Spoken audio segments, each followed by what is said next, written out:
நேற்று தென் மாநில முதல்வர்களுடைய மாநாடு வெற்றிகரமாக நடந்து முடிஞ்சிருக்கு. ஸோ அந்த மாநாட்டில் தமிழ்நாட்டினுடைய முதலமைச்சராக விஜய் அவர்கள் என்ன பேசியிருக்காரு, ஸோ என்ன மாதிரியான விஷயங்கள் எல்லாம் அங்கே டிஸ்கஸ் பண்ணாங்க அப்படின்றத பற்றின ஒரு அப்டேட் தாங்க நம்ம இந்த பதிவில் தெரிஞ்சுக்க போகிறோம். தமிழ்நாட்டினுடைய முதலமைச்சராக விஜய் அவர்கள் பொறுப்பேற்ற பிறகு முதல்ல நடக்கக்கூடிய மாநில முதலமைச்சர்களுடைய மாநாடானது நேற்று நடந்து முடிஞ்சிருக்கு. ஸோ அமித்ஷா தலைமையில் நடந்த இந்த ஒரு விஷயம் பார்த்திங்கன்னா எல்லாருக்குமே ஒரு மிகப்பெரிய அளவில் எதிர்பார்ப்புகளை ஏற்படுத்தினுச்சு. ஸோ என்ன மாதிரியான விஷயங்கள்லாம் அங்கே பேசப்பட்டிருக்கோம், விஜய் என்னெல்லாம் பேசியிருப்பார் அப்படின்ற மாதிரி சில தகவல்களை தான் நம்ம பார்க்க போகிறோம்.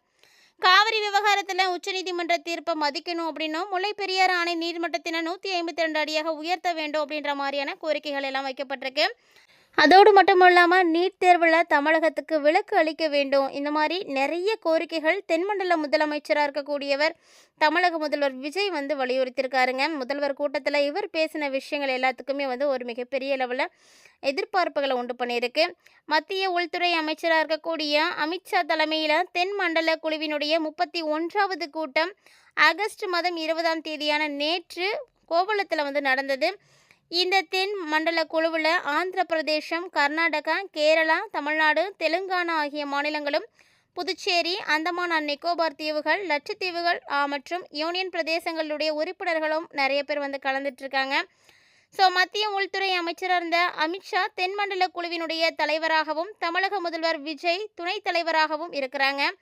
ஸோ இந்த கூட்டத்தில் ஆந்திர முதல்வர் சந்திரபாபு நாயுடு, கர்நாடகா முதல்வர் டி.கே. சிவகுமார், கேரளா முதல்வர் வி.டி. சதீஷன், தெலுங்கானா துணை முதல்வர் இவங்க எல்லாருமே கலந்துட்டுருக்காங்க. ஸோ இவங்களுடைய இந்த ஒரு மாநாடு பார்த்திங்கன்னா ஒரு மிகப்பெரிய அளவில் மாற்றங்களை கொண்டு வரும் அப்படின்னு எதிர்பார்த்துட்ருக்காங்க. இந்த கூட்டத்தில் எல்லாருமே கலந்துக்கிட்டு எல்லா விஷயங்களையும் ஷேர் பண்ணாங்க. ஸோ ஃபஸ்ட்டு பார்த்திங்கன்னா தமிழக முதல்வர் இருக்கக்கூடிய விஜய் அவர்கள் இந்த விழாவில் என்ன பேசினார் அப்படின்னு நம்ம பார்க்கலாம். ஃபஸ்ட்டு அவர் என்ன சொல்லியிருக்காருன்னா, நீல பொருளாதார மேம்பாட்டுக்கு அண்டை மாநிலங்களோடு இணைந்து செயல்பட நாங்கள் தயாராக இருக்கிறோம். அதே மாதிரி தென்மண்டல மாநிலங்களுடைய வளர்ச்சிக்கு கடல்சார் பொருளாதாரத்துக்கு முக்கியத்துவம் கொடுக்கணும் அப்படின்னும், இதில் ஒருங்கிணைந்த செயல்பாட்டால் துறைமுகம், சரக்கு போக்குவரத்து, மீன்வளம், கடல் சுற்றுலா இது எல்லாமே மேம்படும் அப்படின்ற மாதிரி அவர் குறிப்பிட்டிருக்காரு. அதோடு மட்டும் இல்லாமல் சரக்கு கப்பல் போக்குவரத்து விரிவாக்கம் செய்யணும், அப்படி செய்கிறதுனால போக்குவரத்து செலவு குறையும், அதே மாதிரி தொழில்துறை மேம்படும் அப்படின்ற மாதிரி குறிப்பிட்டிருக்காரு. 1076 கிலோமீட்டர் கொண்ட கடல்வழி போக்குவரத்து சுற்றுலா வளர்ச்சிக்கு மாநிலங்களோடு இணைந்து செயல்பட நாங்கள் தயார் அப்படின்ற மாதிரி அவர் சொல்லியிருந்தார். அதோடு மட்டும் இல்லாமல் போதைப் பொருளை ஒழிக்கிறதுல ஒருங்கிணைந்த செயல்பாடு நிச்சயம் வேணும் அப்படின்னு அவர் குறிப்பிட்டிருக்காரு. அதே போல் காவிரி விவகாரத்தில் உச்சநீதிமன்றம் காவிரி மேலாண்மை ஆணைய உத்தரவுகள் மதிக்கப்படணும் அப்படின்னும், கீழ்நிலை நீர்பிடிப்பு மாநிலங்களான சட்டப்பூர்வமான உரிமைகள், மக்களுடைய வாழ்வாதாரம் பாதுகாக்கப்படணும் அப்படின்னும் குறிப்பிட்டிருக்காங்க. நிதிநீர் மேலாண்மைக்காக உருவாக்கப்பட்டிருக்கக்கூடிய அமைப்புகளுடைய முடிவுகள் உடனடியாக அமல்படுத்தப்படணும் அப்படின்ற மாதிரியும் சொல்லியிருக்காங்க. இது மட்டும் இல்லாமல் முல்லை பெரியாறு அணை நீர்மட்டத்தினை 152 அடியாக உயர்த்த நிதித்துறை உத்தரவிடணும் அப்படின்ற மாதிரியும் குறிப்பிட்டிருக்காரு. மேலும் பார்த்திங்கன்னா இந்த காலகட்டங்களில் பரஸ்பர நம்பிக்கை, அரசியல் ஆதாரங்கள், சட்டத்தின் மீதான மதிப்போடு நதிநீர் பிரச்சனைகளை அணுகணும் அப்படின்னு அவர் குறிப்பிட்டிருக்காருங்க. ஸோ அதே போல தான் +2 தேர்வுகளும், இந்த +2 தேர்வு மதிப்பெண்களுடைய அடிப்படையிலேயே மருத்துவ மாணவர்கள் சேர்க்கை நடக்கணும், அதுக்கு அனுமதி கொடுக்கணும் அப்படின்னும், மருத்துவ படிப்புகளுக்கான நீட் நுழைவுத் தேர்வால் கிராமப்புற ஏழை மாணவர்கள் பாதிக்கப்படுறாங்க. ஸோ நீட் தேர்வில் தமிழகத்துக்கு விலக்கு அளிக்கணும் அப்படின்னும் அவர் கோரிக்கை வச்சுருக்காரு. அது மட்டும் இல்லைங்க, தொகுதி மறுவரையால் எந்த மாநிலமும் பாதிக்கப்படாது அப்படின்ற சட்டம் உறுதிமொழியானது கண்டிப்பாக தேவை அப்படின்னு குறிப்பிட்டிருக்காரு. மேலும் தொகுதி மறுவரையால் எந்த ஒரு மாநிலத்தினுடைய பிரதிநிதித்துவமும் குறையாது, இதுவே மத்திய அரசு சட்டப்பூர்வமாக உத்தரவானது கொடுக்கணும் அப்படின்ற மாதிரி சொல்லியிருக்காரு. போதைப் பொருட்களுடைய ஆன்லைன் விற்பனையை தடுக்கிறதுக்கு சட்ட விதிகளை கொடுமையாக்கணும் அப்படின்னும் குறிப்பிட்டிருக்காரு. இதோடு மட்டும் இல்லாமல் மாநிலங்களுக்கு இடையே இருக்கக்கூடிய அந்த உளவு தகவல்களை பரிவர்த்தனை மூலமாக தென் மாநிலங்கள் இணைந்து செயல்படணும் அப்படின்னு குறிப்பிட்டிருந்தார்.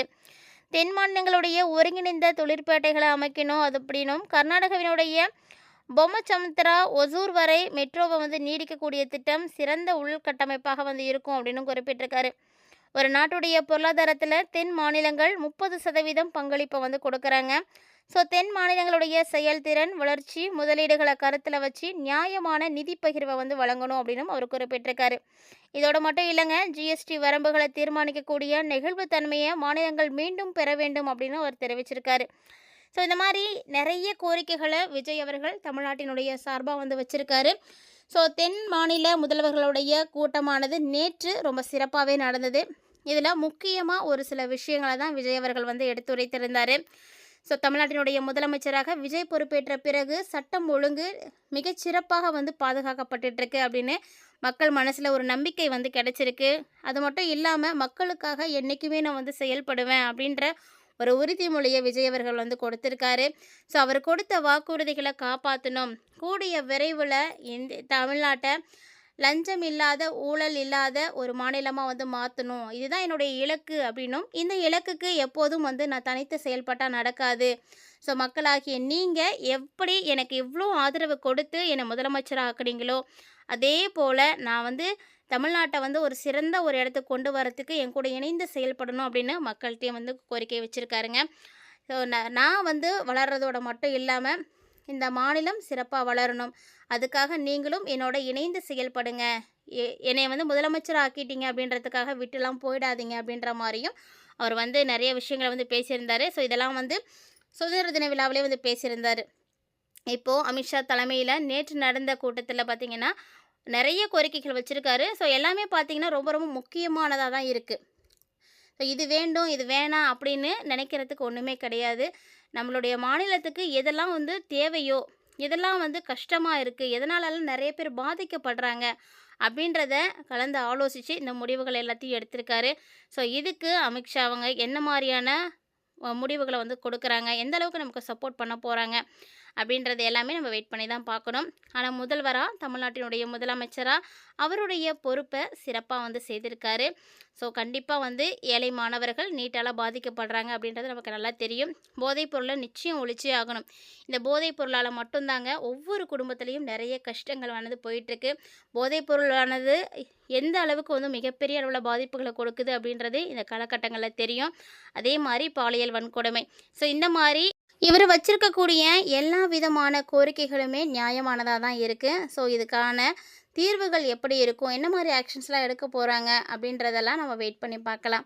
ஸோ நீங்கள் தமிழக முதலமைச்சர் விஜய் அவர்கள் வச்சுருக்கக்கூடிய கோரிக்கைகளில் எதெல்லாம் வந்து ஓகே அப்படின்னு நினைக்கிறீங்க அப்படின்னு மறைக்காமல் உங்களுடைய தனிப்பட்ட கருத்துக்களை கமெண்ட் பாக்ஸில் வந்து கமெண்ட் பண்ணுங்கள். மேலும் சட்டம் ஒழுங்கு பாதுகாக்கப்படுதா, விஜய் அவர்களுடைய ஆட்சி எப்படி இருக்குது, 100 நாட்களை கடந்து போயிட்டுருக்காரு. ஸோ இவங்களுடைய ஆட்சியை பற்றி நீங்கள் என்ன நினைக்கிறீங்க அப்படின்றதையும் மறக்காமல் வந்து கமெண்ட் பண்ணுங்கள். ஸோ இந்த மாதிரி அரசியல் மற்றும் சினிமா சார்ந்த அப்டேட்ஸ் எல்லாம் நீங்கள் உடனுக்குடன் பார்த்து தெரிஞ்சுக்கணும் அப்படின்னு நினைக்கிறீங்கன்னா மறக்காமல் நம்ம சேனலை சப்ஸ்கிரைப் பண்ணிவிட்டு ஃபாலோ பண்ணிக்கோங்க.